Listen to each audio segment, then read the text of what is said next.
Estrutura do córtex cerebral. Então, vamos caminhar aqui para alguns apontamentos nesse tipo de informação. Então, temos o seguinte: o córtex cerebral é uma fina camada de substância cinzenta que reveste o centro branco medular do cérebro. No córtex cerebral chegam impulsos provenientes de todas as vias da sensibilidade, que aí se tornam conscientes e são interpretadas. Então, olha o papel importante que o córtex cerebral assume. Então, ele é a via aí final para essas informações sensoriais e que precisam agora de uma interpretação. Então, no córtex. Por isso, o córtex ele é tão nobre, por conta dessas funções que ele tem.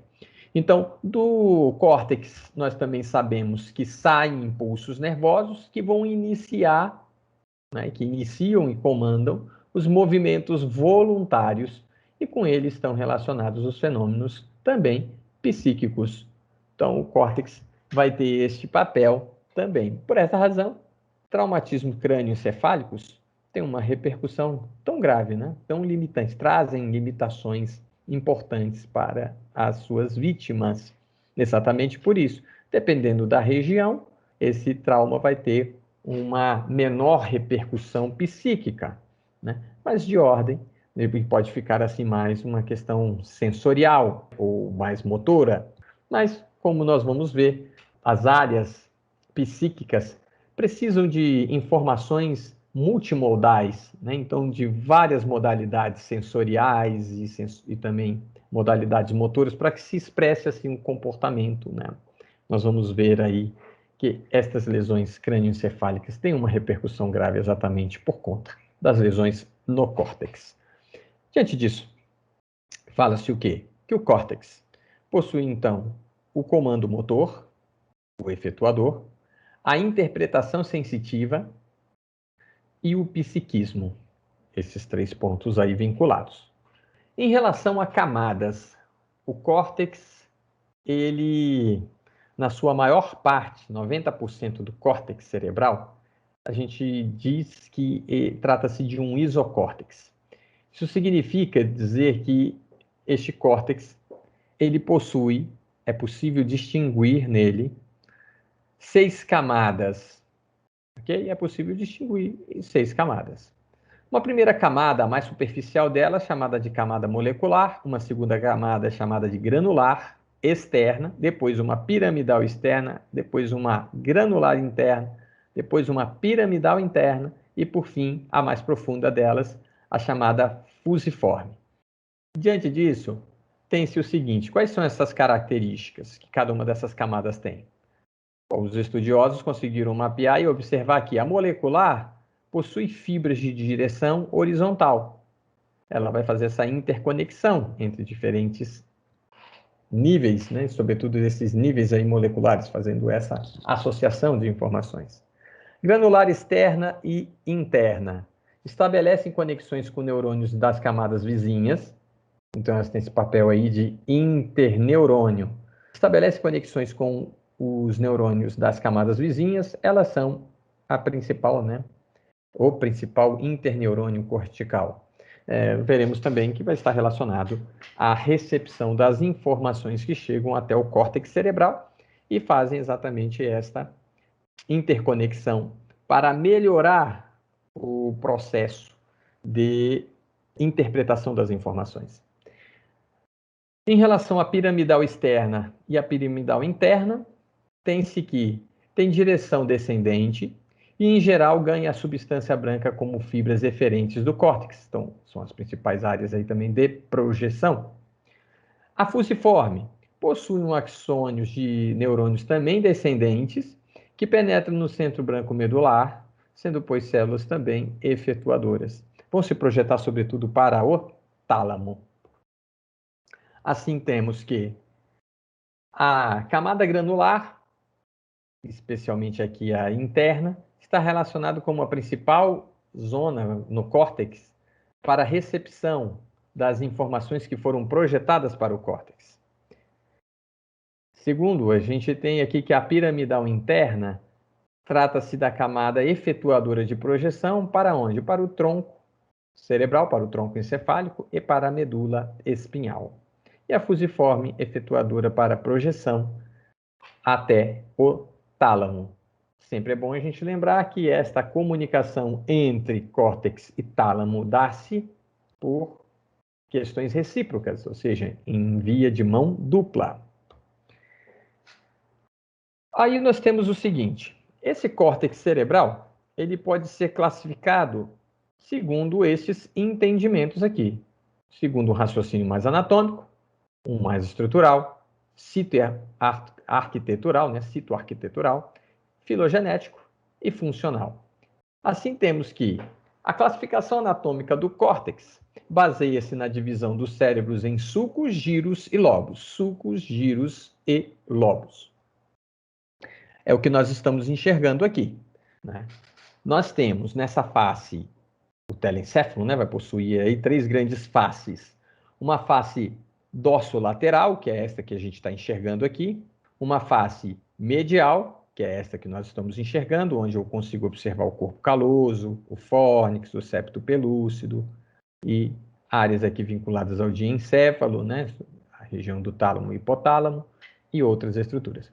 Então, a gente consegue aqui a face medial. Temos também, aqui não está demonstrado, uma face inferior. Uma face inferior, que está voltada para as fossas, né? Fossa cerebral anterior, fossa cerebral média e para a tenda do cerebelo, no caso, esta região aqui do lobo occipital e parte do temporal. Muito bem. Esta divisão anatômica, formada então por sulcos e giros, a divisão anatômica é a mais empregada na prática médica, exatamente para a localização das lesões corticais. Então, é relevante nós aprendermos? Sim, sem dúvida nenhuma. Então, nós vemos aqui de uma maneira geral que existem sulcos que são relativamente assim, a gente pode colocar que são sulcos presentes quando a gente estuda os cérebros de diferentes indivíduos. Então, a gente consegue observar isso. Então, tem alguns giros e sulcos que são frequentes. Então, se a gente observar aqui, ó, eu vou destacar um sulco muito importante que está localizado entre esses 2 giros, entre essas 2 circunvoluções. Trata-se do sulco central. Sulco central é o sulco de Rolando. À frente deste sulco encontra-se um giro muito importante, chamado de giro pré-central, e atrás deste sulco central encontra-se o giro pós-central. Então, você veja que ele determinou e influenciou o nome desses 2 giros. Giro pré e giro pós-central. Perfeito? Um outro sulco que eu vou dar destaque aqui é este sulco, ó, o maior dos sulcos, o chamado sulco lateral. Lembra que esta face aqui é a face dorsolateral? Então, este sulco é o chamado sulco lateral. Observamos que esse sulco lateral, ele projeta-se na sua parte mais anterior em direção aqui, ó, ao lobo frontal e ele vai se projetar também para a região entre o lobo parietal e o lobo occipital. Sobretudo mais lobo parietal e lobo temporal. É isso que nós vamos ver aqui. Então, é o sulco lateral. Nessa face, na face medial, nós vamos conseguir enxergar aqui um sulco entre o corpo caloso e o giro do cíngulo. Este giro aqui, ó, chamado de giro do cíngulo. Aqui, entre o corpo caloso e o giro do cíngulo, existe o sulco do corpo caloso. O sulco do corpo caloso fica acima dele. Este é o giro do cíngulo, não é? Acima do giro do cíngulo existe o sulco do giro do cíngulo. Este é o sulco do giro do cíngulo. A gente também consegue observar aqui ainda, né, o sulco central, estão vendo aí? Este aqui é o sulco central. Mas eu trago a atenção de vocês para este sulco aqui, ó. Um sulco que está entre o lobo parietal e o lobo occipital. O nome deste sulco é o sulco parieto-occipital. Sulco parieto-occipital. Aqui no lobo occipital, nós já falamos ao longo das nossas aulas que existe um sulco chamado de sulco calcarino. Sulco calcarino. Na margem ou nos lábios desse suco calcarino, a chamada, né, encontra-se a chamada região visual primária, tá? Encontra-se bem aí.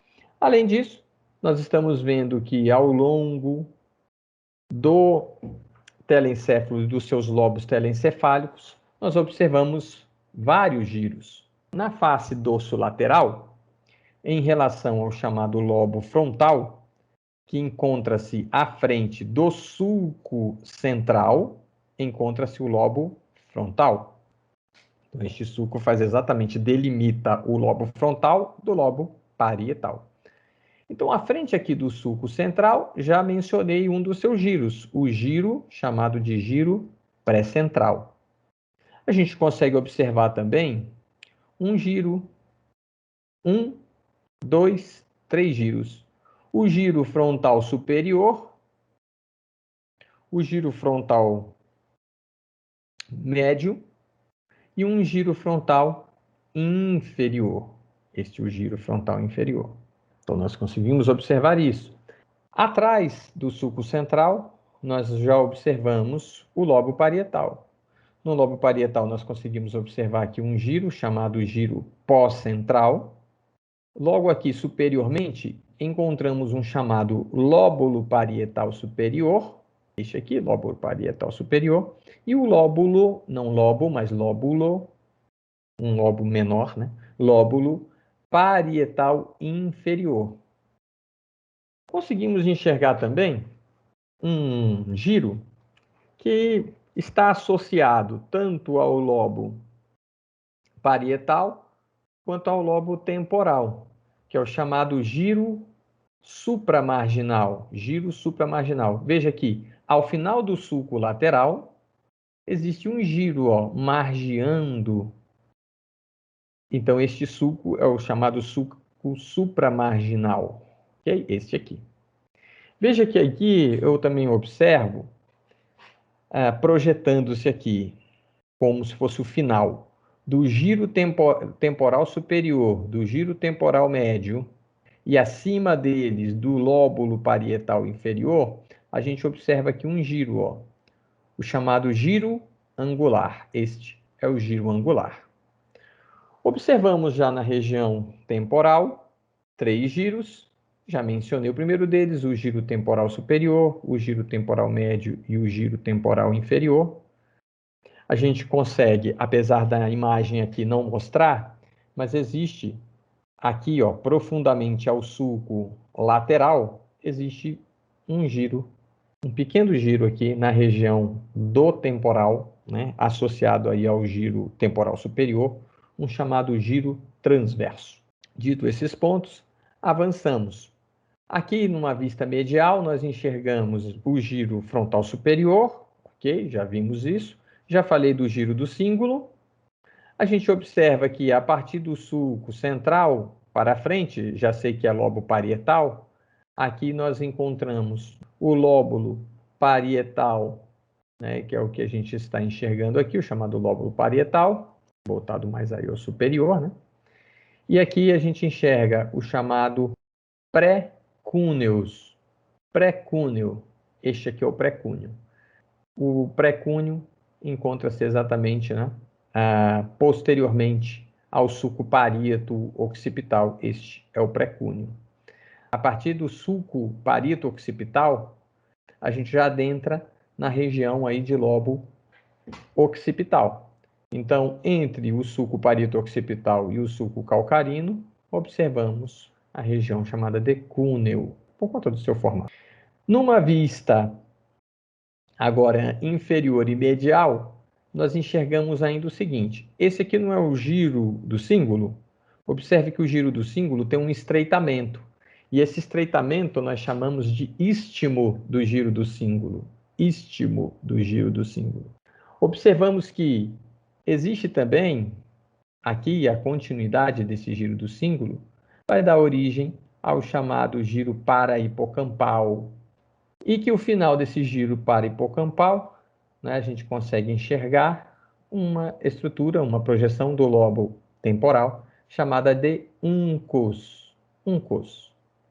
Bom, além disso, na sua face inferior e mais medial, observamos este giro, o giro chamado giro occipito temporal medial, e mais lateralmente a ele, o chamado giro occipito temporal lateral. Então, a gente consegue ter esse entendimento e estas estruturas aí, algumas estruturas telencefálicas. Aqui nós estamos mostrando, nas profundezas aqui do sulco lateral, removendo parte de estrutura do lobo frontal, do lobo parietal e do lobo temporal. A gente observa, então, bem profundamente o surgimento de um lobo chamado de lobo da ínsula. Assim, temos que os lobos telencefálicos são 5. O primeiro deles, o lobo frontal, representado aí nessa cor mais rósea, né? Depois, nessa cor azul, a gente observa o lobo parietal, mais posteriormente o chamado lobo occipital e mais lateralmente o chamado lobo temporal. Nas profundezas do sulco lateral, observa-se o chamado lobo da ínsula, com os seus giros curtos e com o seu giro longo da ínsula. É isso que a gente está conseguindo enxergar aí. Destaco também que aqui no telencéfalo, nesses lobos telencefálicos, existem também polos, né? O polo frontal, o polo occipital e o polo temporal. 3 polos: frontal, temporal, occipital. Vamos lá. Em relação à classificação, falei da classificação anatômica. Passo a falar agora da chamada classificação estrutural em relação ao córtex. O córtex, nós falamos que existe um alocórtex e um isocórtex, onde o alocórtex, ele costuma possuir aproximadamente 3, podendo chegar a 5 camadas. Em relação ao isocórtex, nós já vamos ver a constituição de 6 camadas, constituindo. Então, a diferença está aí, alocórtex e isocórtex. Veremos na filogenia que o alocórtex está relacionado ao córtex mais primitivo, né, aos córtex mais primitivos, ao passo que o isocórtex trata-se de um córtex mais recente. Tá? Por isso, o seu maior número de camadas e maior também a sua complexidade. Quanto à classificação citoarquitetural do córtex, este pesquisador, esse neurocirurgião, né, canadense, aí, o Brodmann, ele identificou 52 áreas designadas por focos. Então, é o que vocês estão vendo aqui na imagem. Área 11, 47, 22, 45, 44, 8, 6, 4, 1, 2, 3, 7, né, e por aí vai. Aí o que acontece? Essas áreas são muito conhecidas e amplamente utilizadas na clínica e na pesquisa médica. Ao longo do curso de vocês verão isso. Como que ele chegou a estas regiões e a estes números? Testando mesmo, né? Fazendo estimulação num córtex cerebral, né? Então, fizeram experiências com cachorros, com macaco, mas fizeram também a experiência com os próprios humanos.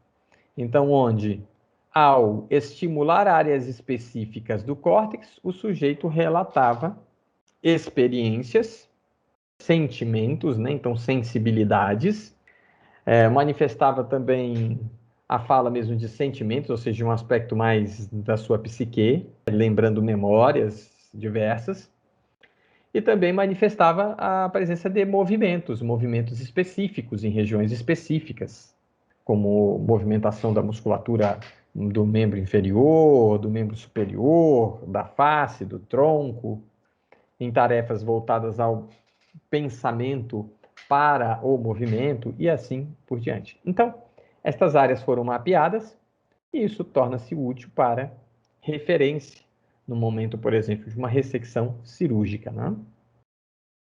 O conhecimento e a ideia destas áreas, é claro que isso no nível mais aprofundado, na pós-graduação. A classificação citoarquitetural do córtex também diz o seguinte, ó, o córtex entende que o córtex ele tem uma divisão, daquilo que a gente já viu da estrutural, né? Então, em um isocórtex e um alocórtex, sendo que esse isocórtex, que é o mais recente, A gente pode observar um isocórtex homotípico, trata-se que a gente consegue observar e enxergar bem a individualização daquelas 6 camadas que eu mencionei, molecular, granular, externa, piramidal externa, granular interna, piramidal interna e fusiforme, né? Então, aquela individualização das camadas. E existem regiões dentro desse isocórtex que é heterotípico, que aí é chamado que não é individualizado. Estes dividem-se em granulares e agranulares. Onde? Os granulares. Vai se observar nas áreas sensitivas. Exatamente porque a gente viu que nestas áreas nós temos uma predominância desses neurônios granulares, ocupando inclusive as áreas que estariam ali com uma maior população, por exemplo, das células piramidais. Então, vai com uma maior quantidade de células granulares. Por qual razão? Porque as áreas de sensibilidade, as áreas sensitivas, precisam de um aporte, de um aumento considerável de uma população neuronal dos granulares, exatamente para receber as informações que estão se projetando dos centros subcorticais para o córtex. Por outro lado, na região agranular, nós vamos ver que as células piramidais vão estar numa predominância, numa população muito maior que as granulares. E aí o que vai acontecer? Elas vão ocupar esse terreno onde a gente esperaria observar a camada granular, a gente vai ter uma população maior de células piramidais. Aí, por essa razão, fala-se que essas regiões são agranulares, que é exatamente as áreas que se correspondem com as projeções motoras.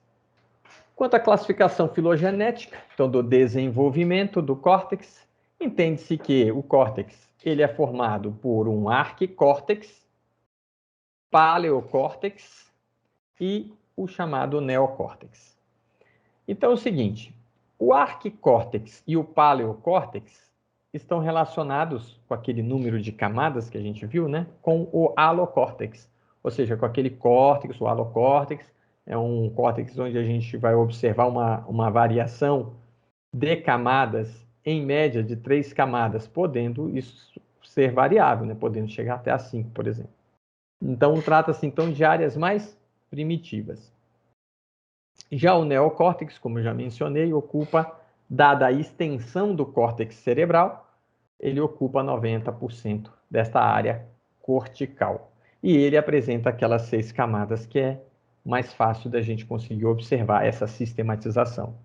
Aqui, então, nós temos nesta imagem, mostrando para nós a projeção, a região onde encontramos, por exemplo, o paleocórtex, na região do uncus.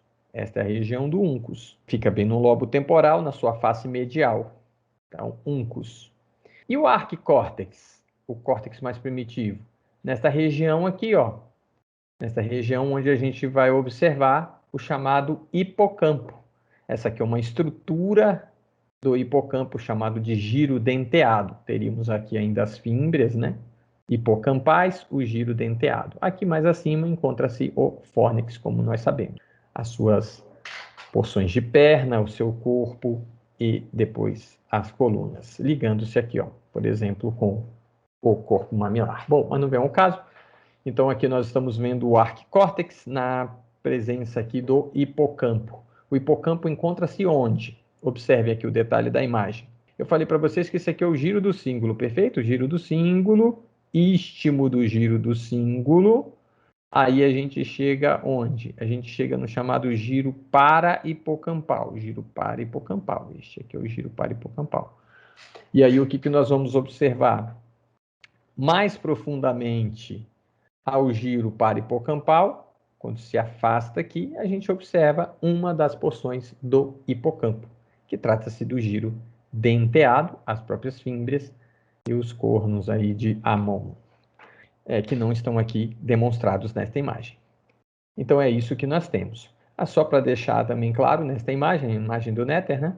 Lembram que eu mostrei para vocês o giro para-hipocampal, e lá naquela imagem, na outra imagem que eu tinha usado, havia quase que uma sobreposição, né, de áreas aqui. Enfim, o que acontece? Aqui nós vamos enxergar o chamado giro occipito temporal, medial e o lateral, e esse aqui a gente já começa a enxergar o chamado giro temporal inferior. Quanto à classificação funcional do córtex. Essa classificação funcional do córtex diz que o córtex é formado por um córtex de projeção e um córtex de associação. Isso já foi falado ao longo da aula. Aqui, o que vem de diferente? Fala-se que as áreas de projeção são chamadas áreas primárias, e elas podem ser de duas formas. Elas podem ser sensitivas e elas podem ser motoras, áreas primárias. As áreas primárias, aqui nesta imagem, encontram-se com a cor mais rosada. Estas são áreas primárias, como, por exemplo, área motora primária, área somestésica primária, área gustativa primária, área auditiva primária, área visual primária. Cadê a olfativa, professor? A olfativa encontra-se lá no uncus que a gente acabou de observar ali, né, na imagem anterior. Então, isso seriam as áreas de projeção, áreas primárias. Por quê? Porque centros subcorticais projetam-se para o córtex ou vice-versa, neste caso, né? Vice-versa. Então, do córtex para os centros subcorticais. Aí nós vamos para o córtex de associação. O córtex de associação nós temos áreas secundárias e terciárias, onde as áreas secundárias são unimodais e elas são sensitivas e motoras. O que isso quer dizer? Isso quer dizer que são áreas específicas que interpretam informações, processam informações específicas, vindas das áreas primárias. Ou, neste caso, para a parte sensitiva, né? Vinda das áreas primárias. Então, imagine que uma informação auditiva veio foi capturada lá no ouvido interno, passou pelo chamados nervo coclear, que compõe o oitavo par de nervo craniano, né, o vestíbulo coclear, projetou-se até os seus núcleos que se encontram na ponte da região do tronco encefálico, chamados núcleos cocleares. De lá se projetaram, parte das fibras se projetaram em direção ao colículo inferior. Do colículo inferior, elas se projetaram para aquele corpo geniculado lateral. Do corpo geniculado lateral, essas fibras fazem conexão, porque são projeções talâmicas dos corpos geniculados. Então, a partir do tálamo, elas se projetam para a coroa radiada auditiva, né, que se encontra na região mais posterior lá da cápsula interna. E, finalmente, essas fibras se projetam em direção ao córtex auditivo primário, onde a informação chegou. Mas uma coisa é perceber o tom, a intensidade do som e a sua tonalidade, então. Ok, isso é uma coisa. Agora, eu preciso também ter o significado, a interpretação do que se trata aquele som, a memória auditiva para aquele som, o conhecimento para aquele som, então a gnosia em relação àquele som. Então, para isso, eu preciso de áreas mais abrangentes que vão exatamente interpretar esta informação de maneira que nós tomemos consciência daquilo. Então, para isso, nós temos áreas secundárias, que são essas áreas aqui, ó, unimodais, representadas na cor amarela, mostarda aí, né? Amarela, mostarda. Então, estas áreas são as áreas secundárias, áreas de associação secundárias. Veja que o córtex dela é bem maior, possui uma população neuronal maior e, óbvio, um maior número de sinapses. Consequentemente, então, eu tenho um melhor substrato de memórias. Então, essas daqui são as chamadas áreas secundárias, são unimodais. Isso significa que eu tenho, para cada região sensitiva primária, então, para cada área de projeção primária, seja ela sensitiva ou motora, eu vou ter de igual forma, né, um espelhamento, uma área secundária espelhada para ela. Então, eu tenho área secundária auditiva, área secundária olfativa, área secundária motora, área secundária somestésica, né? Vou ter também a área secundária para a gustação também. Então, esse é um aspecto importante que a gente tem que ter, e quando se fala de unimodais, vocês já entenderam, está relacionado àquele único, exclusivo, sensibilidade ou para aquele tipo de motricidade, uma área projetada para isso, para uma modalidade em específico. É isso que quer dizer. E temos, por fim, as chamadas áreas de associação terciárias. Elas são supramodais. Isso indica que o quê? Para estas regiões, convergem múltiplas informações sensoriais e motoras para criar aquilo que é muito complexo, que é o nosso psiquismo, que é o nosso comportamento, que envolve uma gama muito grande de informações para chegar assim, para que a gente, por exemplo, planeje. Eu posso planejar uma viagem, eu posso fazer hipóteses a partir daquilo que eu escuto, daquilo que eu vejo, eu associo essas múltiplas informações e transformo num cenário, crio o meu mundo interno, minhas impressões, e por aí vai. Eu tenho essa questão aí da abstração, que envolve vários elementos. Não é só visual, não é só auditivo, vocês já entenderam? Existe todas essas informações convergindo e criando, né? Tendo uma percepção geral e agora um processamento misto dessas informações para que seja tomada uma decisão. Então, são áreas voltadas à parte psíquica. Daí a gente fala, as áreas terciárias, supramodais, são, de um ponto de vista filogenético, né, as mais recentes. Então, são áreas muito nobres e altamente complexas. Estão representadas aqui nesta cor azul, azul bebê aí. Estas são áreas relacionadas à chamada áreas psíquicas. Então, é isso que nós temos.